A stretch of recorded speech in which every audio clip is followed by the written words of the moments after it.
X minus one whole square সূত্র ফেলাবো, দেন হচ্ছে যেটা পাবো সেইটার সাথে সি এক্স প্লাস ডিটা গুণ করে দেবো। তো দেখো আমি এটা করতে গেলে আবার আরেকটা লাইন বাড়াইতে হচ্ছে, আমি সেটা করছি না, এটা খসড়াভাবে দেখো এখানেও করে দিচ্ছি আমি। তোমরা অবশ্যই আরেকটা লাইন নিচে বাড়াবা, ওকে। আমি দেখো এই এক্স মাইনাস ওয়ান হোল স্কোয়ারটা আছে না, এটাকে ডিরেক্ট লিখে দিচ্ছি এখানে, অর্থাৎ এক্স স্কোয়ার শুধু কি জানি A minus B whole square সূত্র কি জানি, A minus B whole square সূত্র আমরা কি জানি, A minus B whole square সূত্র হচ্ছে আমাদের A square minus two B plus B square. তো দেখো এখানে এই সূত্রটা প্রয়োগ করব, এখানে আমাদের X minus one whole square, তাহলে এখানে আমি ডিরেক্ট দেখো গুণটা করে দিচ্ছি, তোমরা আরেকটা নিচে লাইন বাড়বা।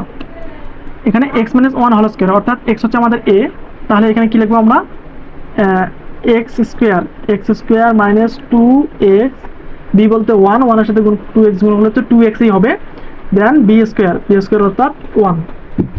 এটার সাথে কি করবো,